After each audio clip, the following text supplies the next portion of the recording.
遊客多咗，淨係個人遊都有200幾萬，好多行業都受惠。CEPA 擴闊咗香港嘅商貿同埋服務業嘅空間。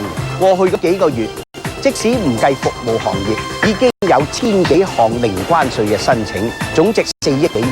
香港係內地企業嘅主要集資地，又可以辦人民幣業務，債券市場日趨發達，我對香港係信心十足。水質好咗，水底世界越嚟越精彩，空氣都好咗啦。的士轉咗用石油氣啊嘛。過去1年，政府同埋醫管局都做咗好多預防傳染病嘅工作。今年我哋可以同禽流感同埋沙士都講拜拜啦。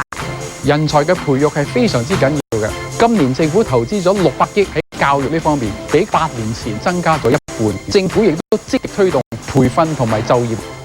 香港係我哋嘅家，只要我哋齊心互信，香港一定更加和諧，更加美好。